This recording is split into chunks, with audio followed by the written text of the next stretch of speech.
Pag-asa patuloy pa rin po na minomonitor ang dalawang bagyo, ang bagyong Goreng at ang tropical storm Haikoy.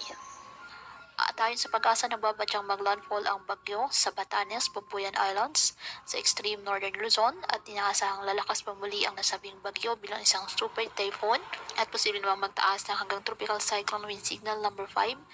sa mga lugar na ito. Inaasahang lalabas ang bagyo sa Philippine Area of Responsibility ngayong gabi o Huwebes ng umaga.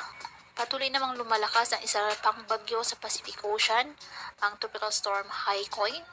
At ayon sa Pag-asa, ngayong araw inaasahang papasok ito ng ating area of responsibility at papangalan ng Hana ng Pag-asa. Samantala may gale warning pa rin nakataas ngayon sa Isabela, Batanes, Cagayan, kasama ng Babuyan Islands, Calayan,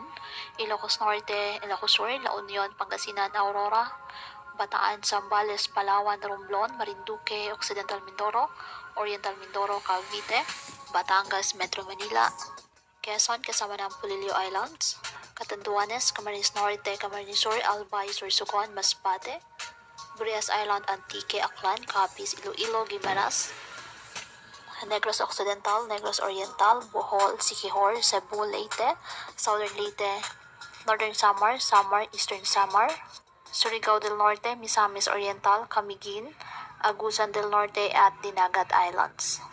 Ngayong araw ang Ilocos Region, Zambales, Bataan, Bulacan, Aurora, Metro Manila, Calabarzon, Mimaropa, Bicol Region at Visayas ay makakaasa po ng mga pag-ulan at may kasamang bugso ng hangin dahil pa rin po sa pinalakas ng bagyong Habagat.